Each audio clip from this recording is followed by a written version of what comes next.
28 Weeks Later is a 2007 post-apocalyptic horror film directed by Juan Carlos Fresnadillo, who co-wrote the screenplay with Rowan Joffé, Enrique Lopez Levine, and Jesus Olmo.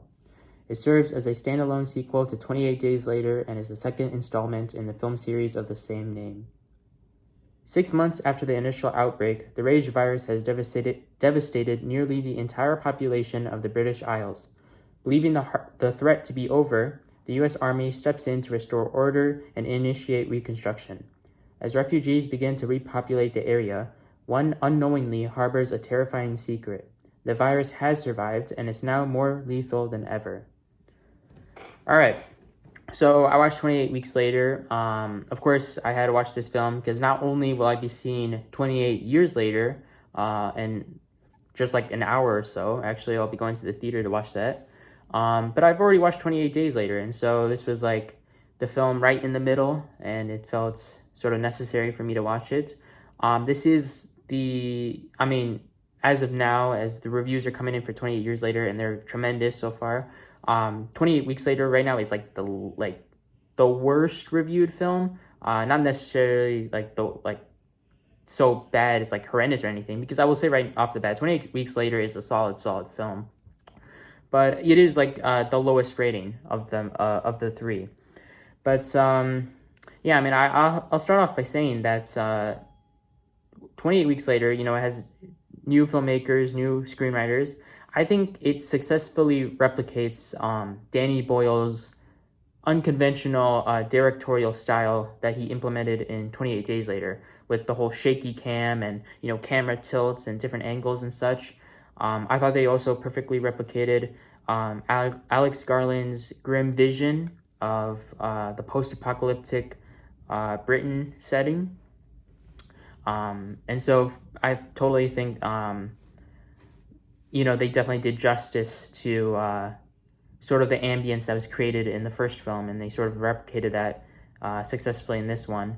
Another thing, I think the cinematography notably improved as well. Granted, this is, of course, a more recent film will always, surpass a movie that came out before it in terms of cinematography. But I do think this was like a better, it was just like a more cleaner cinematography than I think 28 Days Later. I think one thing about 28 Days Later, of course, that's an amazing film, but it does definitely get a lot of slack for, it looks like it was shot on like an iPhone 4, to be honest. It's not the best of quality. It's like 360p, if I'm being for real. But of course, 28 Weeks Later, it at least reaches like 1080p. So yeah, that's definitely a notable improvement. The color palette, I feel like, is much more refined as well. Also, it's a very stylish film, to be honest. There's a lot of things happening, and I kind of appreciate the visual experimentation that occurs.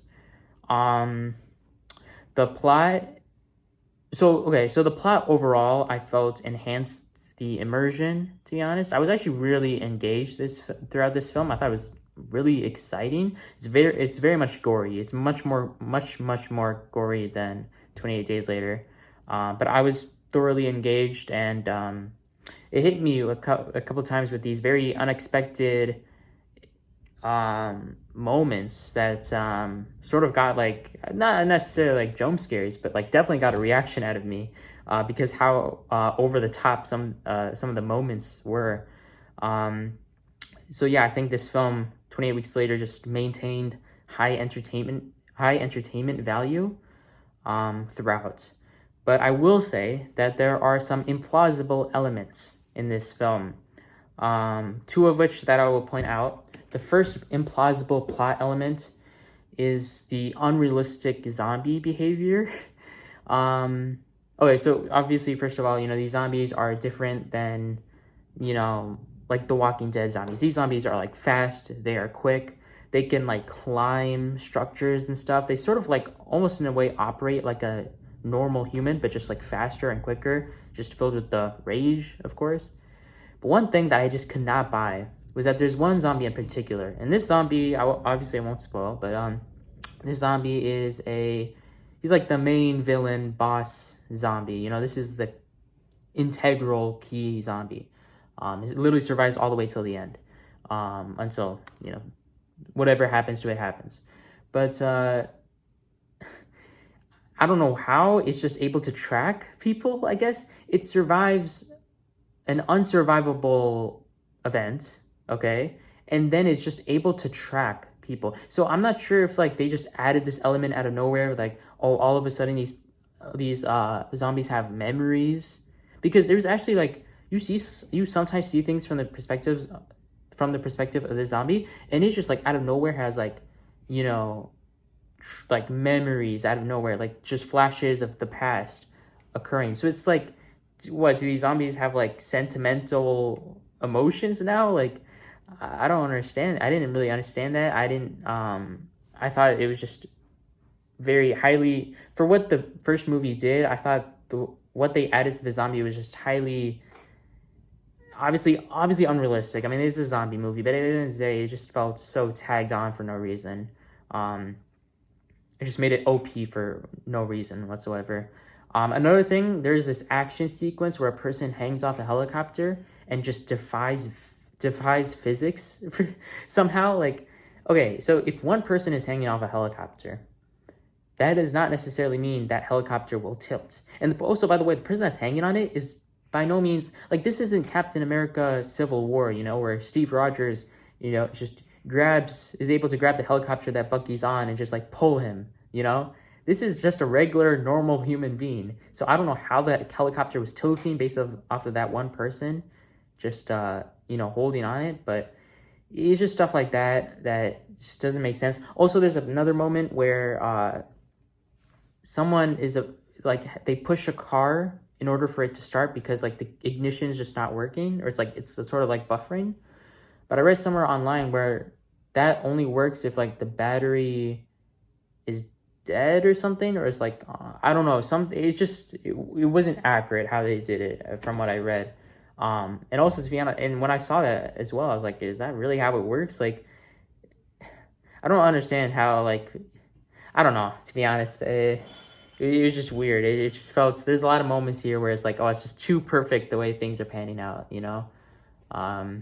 Of course, it's a movie. And it's kind of what I appreciate about this movie. It felt like it wasn't trying too hard to be, like, so story-driven like the first one was. I feel like the first one has a lot more emotional value to its core than this one. This one is just, like, blockbuster entertaining type. So, yeah, honestly, some unrealistic sequences here and there kind of, you know, were sort of a drawback.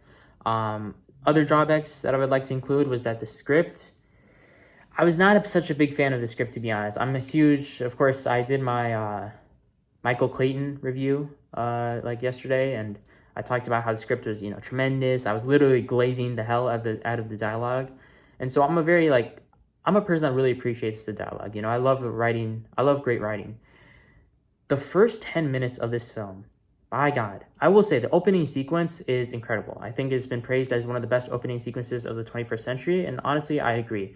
The way the soundtrack plays when the guy is running on the field is nothing short of breathtaking.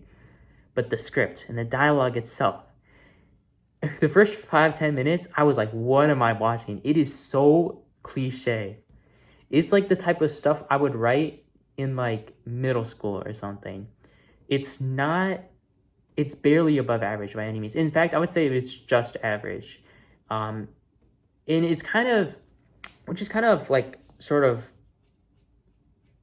weird in a way, because there were 3 screenwriters attached to this project. So I find it, and also, like, I didn't do research on these screenwriters. I don't know if obviously they have, like, Hispanic names. I don't know if they're from America or whatnot. I don't know if this was like if this script was, like, translated from another language. But it's just like, it was just very cliche, and I was not impressed at all with the script. I thought it was solid, but it was not outstanding by any means, to be honest. The soundtrack I mentioned before is fire. Of course, I mentioned the opening sequence where the soundtrack plays. It's straight up heat, to be honest. And so the score is, like, definitely one of the strongest parts of this film. But sometimes it does feel it feels I feel like it was played maybe 3 or 4 times throughout this film, and sometimes it's a bit mismatched. most of the times it was a bit mismatched apart from the very first sequence. It just felt like the score, is this very instrumental, rock metal sort of thing. And sometimes it's played at the weirdest, like, unassuming moments, and sometimes it detracts from the tone that's like currently occurring in that part of the film. So I don't know. I thought sometimes it was weirdly placed throughout. The ending, I would say similar to how 28 Days Later ended. The ending for this film was also pretty abrupt, and I found it to be a lot more in comparison to the first film. I found it to be a lot more inconclusive. I felt like there was sort of a missed opportunity to deepen the narrative. They kind of did like a little, post-credit scene where we sort of see like the extent to how the virus is played out now. Which I thought was kind of corny in my opinion. I don't know. It just felt like they were trying to set up for something that they knew they weren't gonna make. Like it just felt so tagged on. It felt so unnecessary. I don't know. I felt like the ending could have just been a lot more stronger. It just didn't feel strong. It felt abrupt.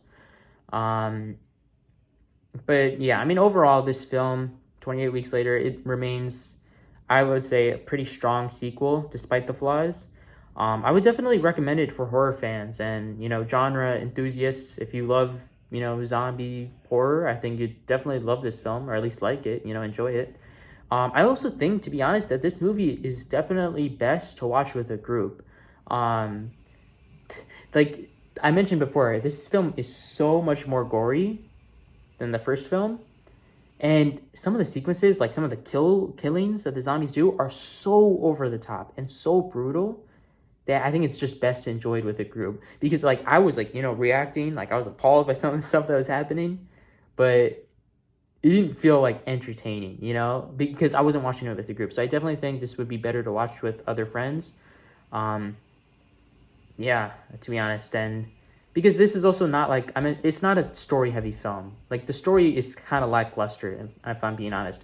The kids, literally, like, the kids are so annoying, to be honest. They're literally what, like, commences the events that occur throughout the film. The kids are just stupid. They just pissed me off throughout the film, and I did not appreciate them whatsoever. So I definitely think it was the violent sequences or the action sequences that really carried the film. And so yeah, I would recommend watching this with friends. Yeah, I mean, that's pretty much it. Some things I found out when I was going online was apparently the initial idea for this film was the Danny Boyle, the original director, wanted to actually do it 29 days later, and it would continue from the journey of Cillian Murphy and Naomi Harris. But to be honest, I'm kind of glad they didn't go down that road. I actually really, really appreciate that there are different actors and different characters. We're seeing things from the perspective from the U.S. Army now. We're no longer in, obviously, it's still set in Britain, but we're seeing things from like U.S. soldiers' perspectives. And so I really actually prefer this time jump. I definitely think overall the story and like the idea outline for this film was really great.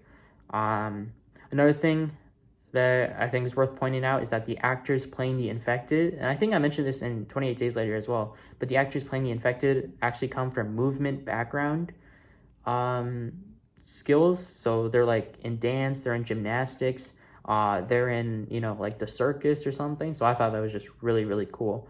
And I think it's amazing how they continue to implement that. Because I mean, the acting for the zombies, especially the way people move, is just, it's very crazy, to be honest. Sorry, I just spit. But yeah, I mean, overall, solid film. I will give this because I'm, really, I really much love dialogue and I really love a great story. I'm gonna give this film 28 Weeks Later a 6 out of 10.